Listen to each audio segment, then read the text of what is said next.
Hi guys, my name is valerienwoji and I'm known as Coach Valerie. I remain your certified relationship expert, your self-discovery coach, and your marriage mentor.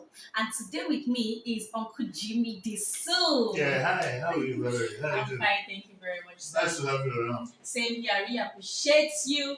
That tells Actually everybody you accepting came my to me. Yeah, the lion's den. Thank you very much, Don't sir. worry, yes, sir. Thank you. Nothing to worry about.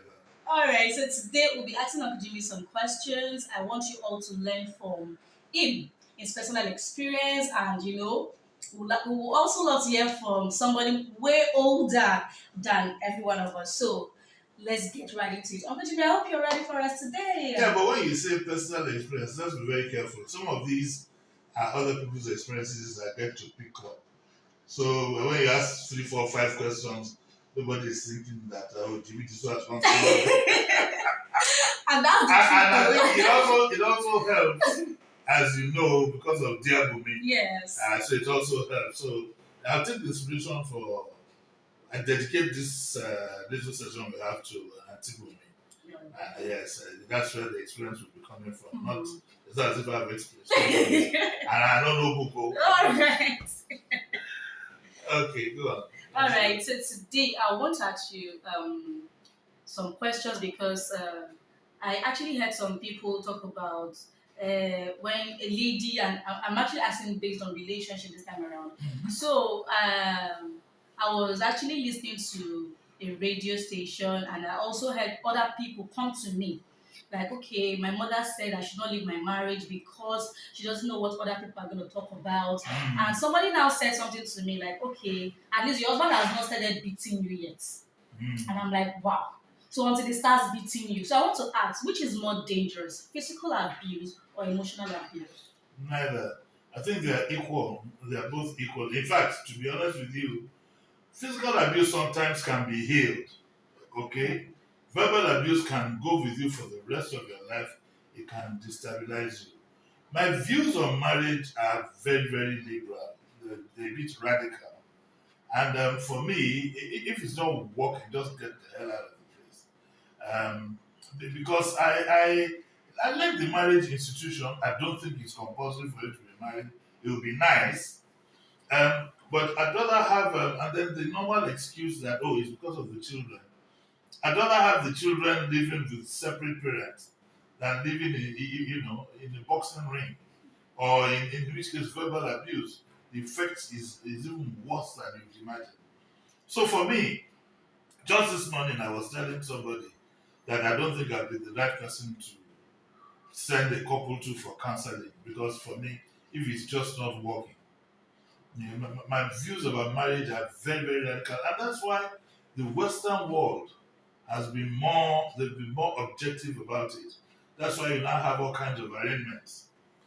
Now you have marriage, you have partnership, so if it's just not working, you just get the hell out of the place. It's nice to be married, it's nice to be a family.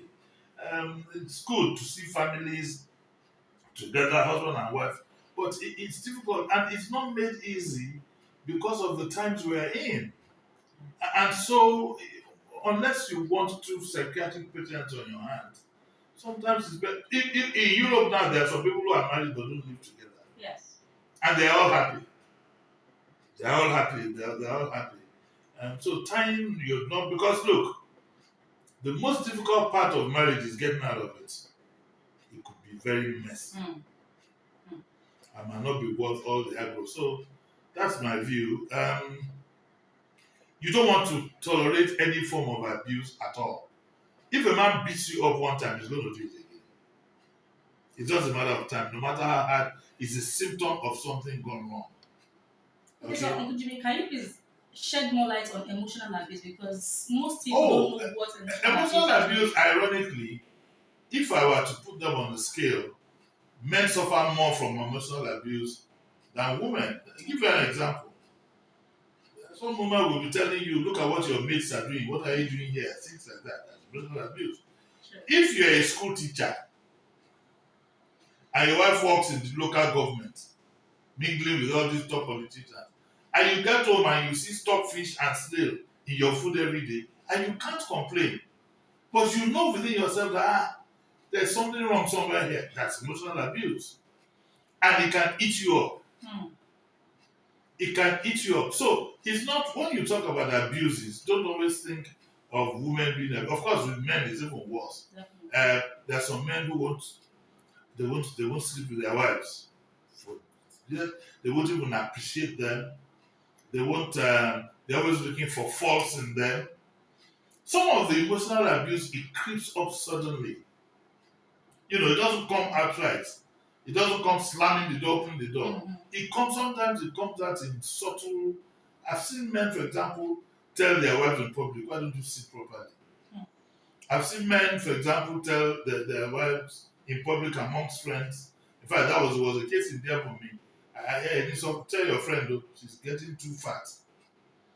Wow. People, I've seen men Wow. who don't realize that the woman you married is not going to stay like that all her life. Yes. Do you understand what I'm saying? She's Mm-hmm. not going to stay. I've seen men who don't appreciate the fact that this woman has given birth to 4 children.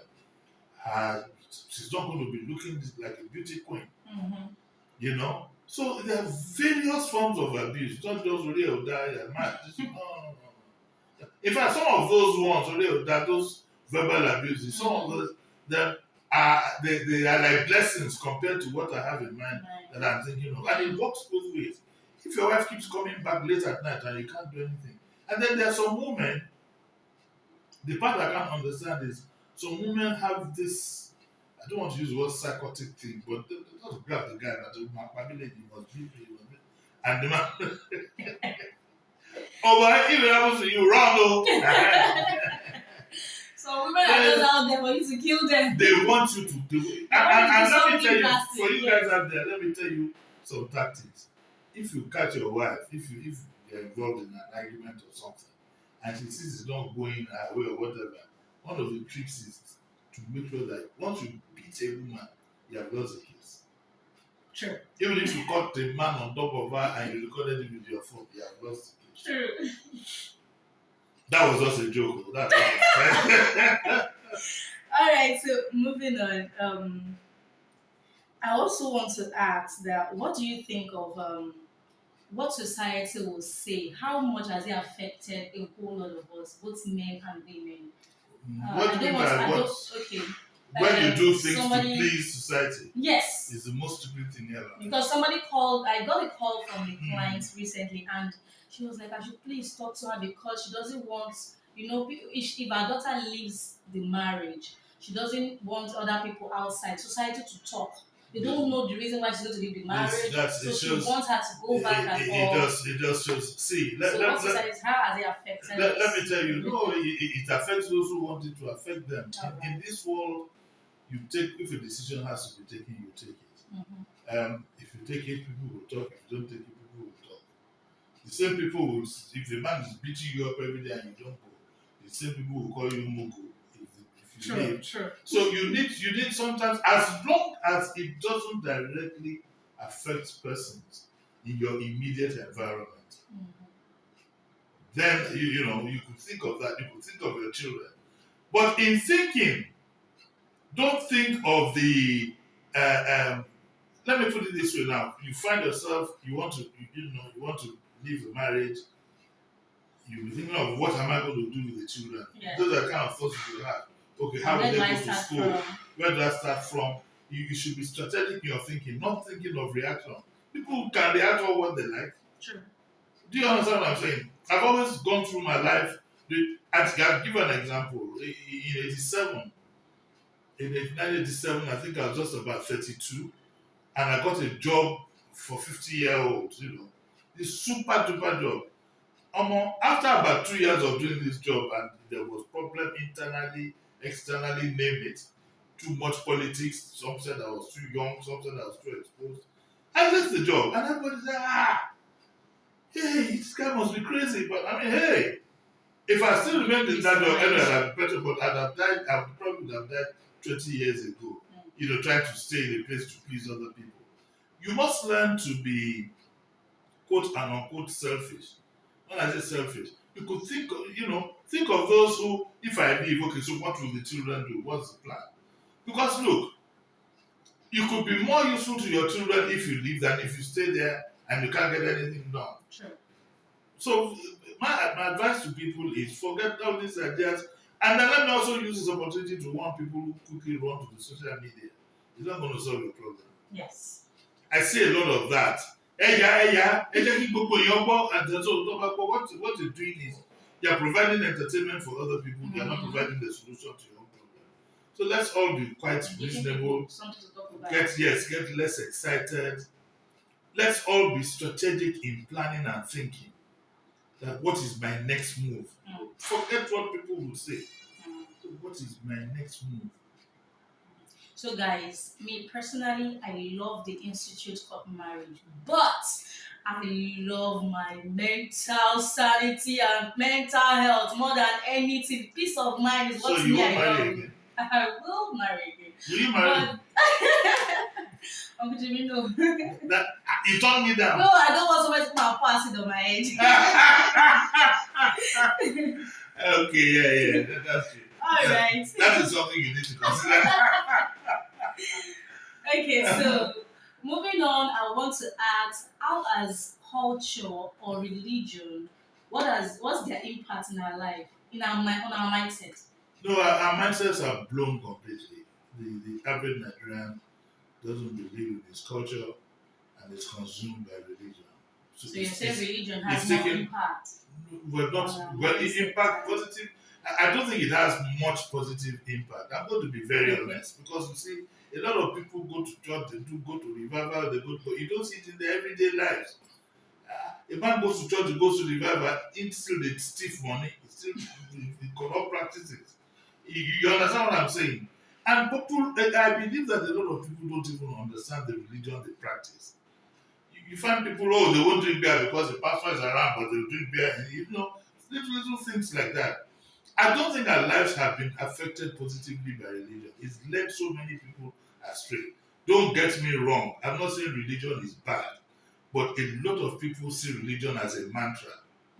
If I go to church on Sunday, if I follow the pastor, call his Bible for him, if I sweep the church, then God will bless me. Everybody's looking for blessings, blessings, blessings. You're not looking to study religion, how you can make yourself and your environment a better place. And in terms of our culture, we've thrown that away completely. And for instance, I hear most churches say to be an usher, you must wear a suit in this heat. I don't understand it. We have everything, everybody wants everything done in America is right, everything done in Africa is wrong. We need our culture, we need to believe in ourselves. The Chinese today, if you go to China, if you can't speak their language, that's it. Goodbye. And when they go to any world forum, it's the same thing. And it has helped them develop.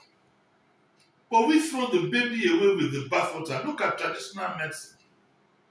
Some of the things that we have today run around for, some of them are better healed, but come and say it is satanic, it is this, we've been, like my good friend Captain Blade will say, our minds have been completely programmed. And I think that is doing quite a lot of danger. So we need to rethink and rebuild ourselves. You can practice your religion and practice your culture. You can practice the fact that you, for example, you're a Christian doesn't mean you can't have a bath with black soap. It's better for your skin than all these chemical things you're putting around. But our minds have been completely programmed. And therefore, I think those two issues you asked are almost becoming a contradiction. People want to throw away our culture because of their religion. And it doesn't even make them, they steal money in the church. They will still steal money, they go and buy generator for church, go and pay tithes to the church and think that is a mantra. Religion is not a mantra. Muslims, for example, to the best of my knowledge, believe that God blesses whom he pleases, and for reasons. There are people who don't believe in God that are highly blessed. People who don't go to church, who don't believe in God at all, they are highly blessed in every form whatsoever, even including state of mind. So religion is not, we take it as a mantra. I must go to church. Meanwhile, the person who is waiting for you on the other side is ready to suck everything from the glory. But that is story for another day. I think people actually don't know the difference between being spiritual and being religious. We actually mistake Mm. being spiritual to be religious.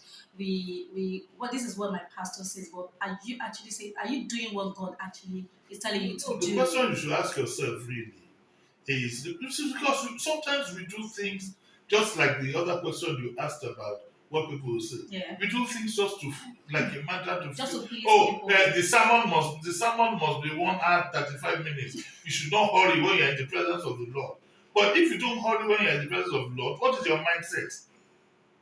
It has been shown that a man cannot concentrate between beyond 45 minutes to an hour, and that's why every school program is usually 1 hour. Yes. But you sit in church and somebody is preaching a sermon 2 hours, they are not let go. It's telling you to look at your neighbor and tell him this or to do this and do that.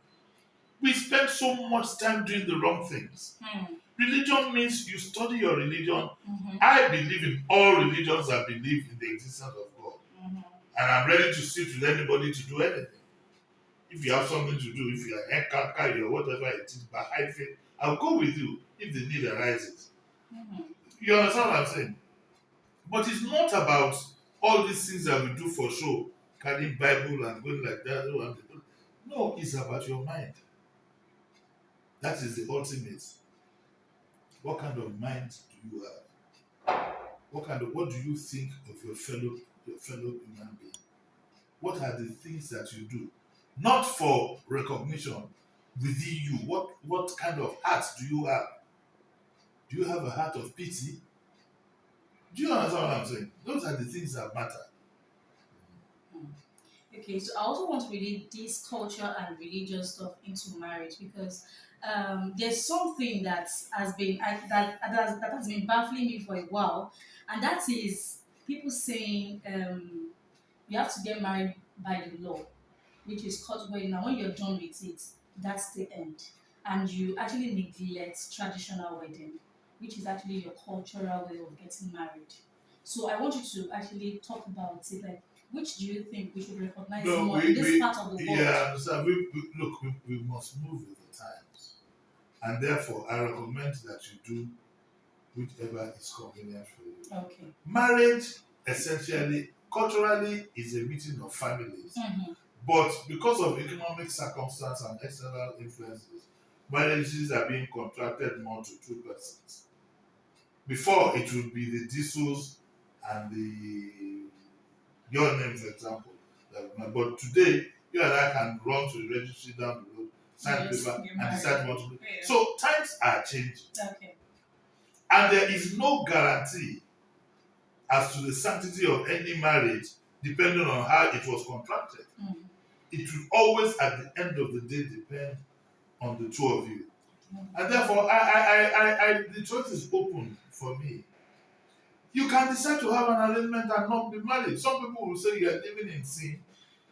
Well, I'm not that kind of religious person to that extent, so I don't know. But what I do know is that ultimately I want to live in peace. If it's good, I know couples who have not signed the dotted line. They've been together for 20, 25 years. I even know people who are married on the one hand, but their love is with somebody that nobody can see. Yes. Some people who are married have relationships. There are some marriages today that are aided by the relationships one of them has outside. Yes, I can quote examples, but of course I won't do that. Of course, definitely. So what is most important is don't be rigid. Okay. Don't be rigid. If it's going to work for you to just be with you and the woman, we've heard of eloping before. You could just do what will bring about peace and development in your life, because you only have one life Yes. and you got to live it well. So I would like to ask. There's one question I asked in my group, so but I would also like to ask you. Which do you think? What's the three most important elements in marriage that actually keeps marriage? That keeps the marriage. Friendship is one, Okay. sex is the other. Intimacy. Okay. Well, sex in the sense that I don't mean having sex every day. That's why I said intimacy. Intimacy, whatever suits You. the two of Yes. you, but the two of you should be objective enough to discuss it. or at least acknowledge it. Okay, that okay, my partner likes this, my partner doesn't like this, because this is a meeting of two persons. And then the third one, of course, is the resolve and then privacy. Fourth one. To a large extent, couples must try to keep things within themselves. You invite a third party, you might end up regretting it. You should try as much as possible to keep things within Just yourself. keep the part of communication. Don't you think communication is also one of the elements of I marriage? agree, but you as a coach. All right, guys. All right, so communication, intimacy, and privacy and friendship. So, could you mention friendship, intimacy, and privacy? See, ladies, guys out there, learn to always keep your like have your privacy. It's not everything that's happening in your house that you must tell B. B is even jealous of what's happening in your home right now. If you need anybody to actually counsel you concerning Go all of talk this, to a professional. go talk to a professional. I've been saying this all along. Go talk to a professional, and they're going to assist you in all of those things. All right. So our next question is: how would you tell people out there to handle stress in marriage? Sometimes.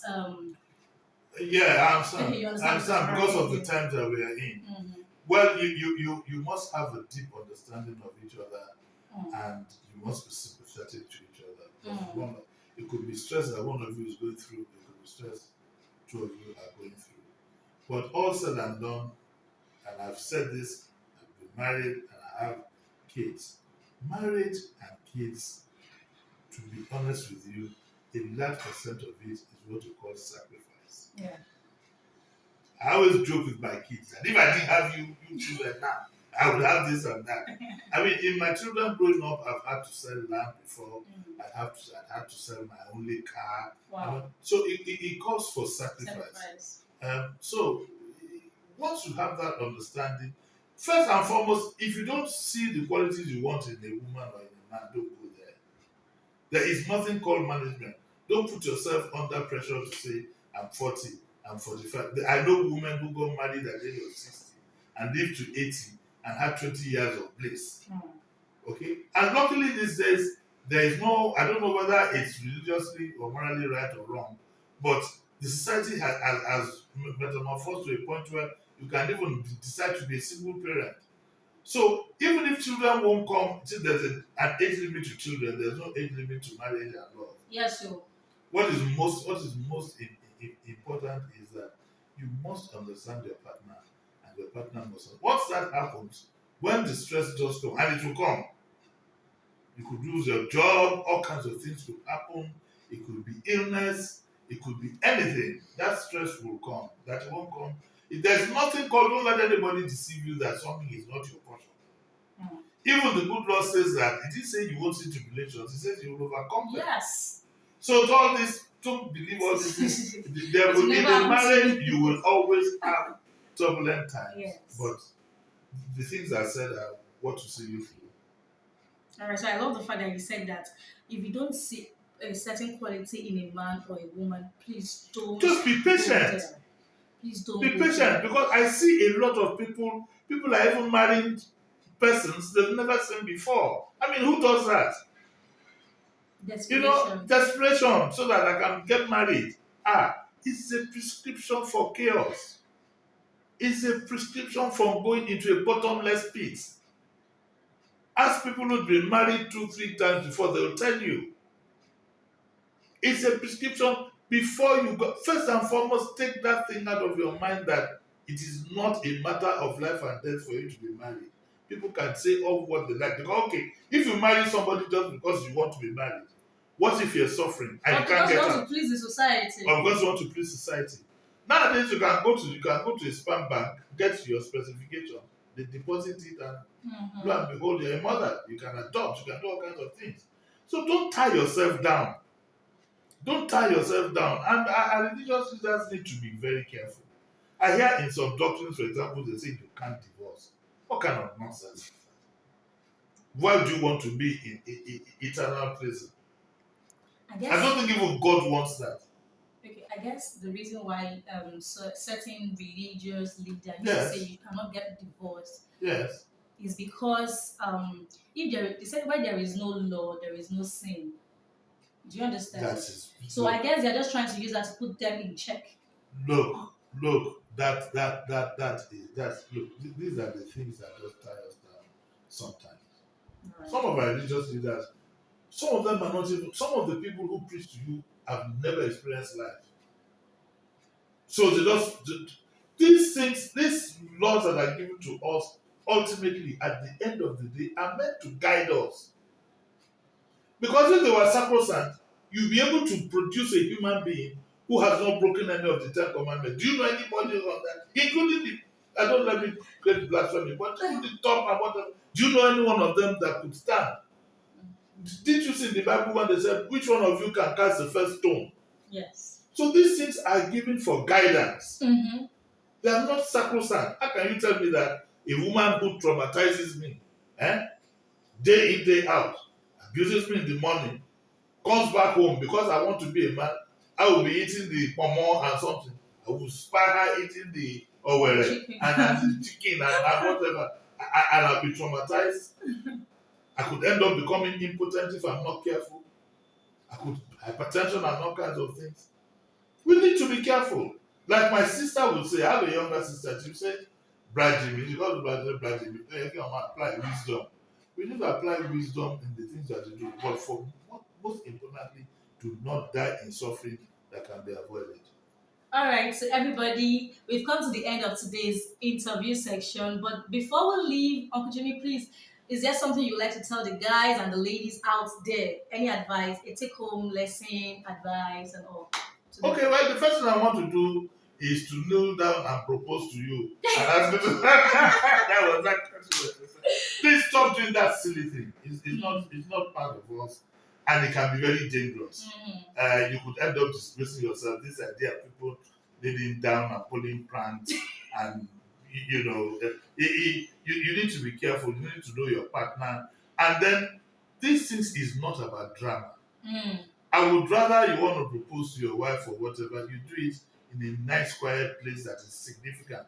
Not like one video I saw when one went to a woman in front of the fish seller was to buy it. And the lady embarrassed him. The girl embarrassed him. So I just like to tell you to be yourself. Yeah. Just be yourself. Calm down. Sit back. Take your time. In the queue of life, for most of us, 80-90% of us, there are more people behind you than in front. So you need to and please don't walk. How do I translate Mafagbala? Don't walk Don't with work with another someone man's else's road. time. Don't work with someone else's time. Your time is Okay. going to come, another person's time is going to come. Yeah. It's patience. Everything is process, patience, and it's progress. Please, guys. All right, so we've come to the end of today's interview session with Uncle Jimmy Disu. So please, guys, follow me on all of my social media handle. On my YouTube is valerienwoji. My Instagram is princess_Valerie1G, and on my Facebook is Valerie Amaka Moji. Thank you very much for Thank you. And you are accepting my coming to deal with me invitation. again. I will definitely come. Okay, Thank you that's very good. much. Have a great day, guys.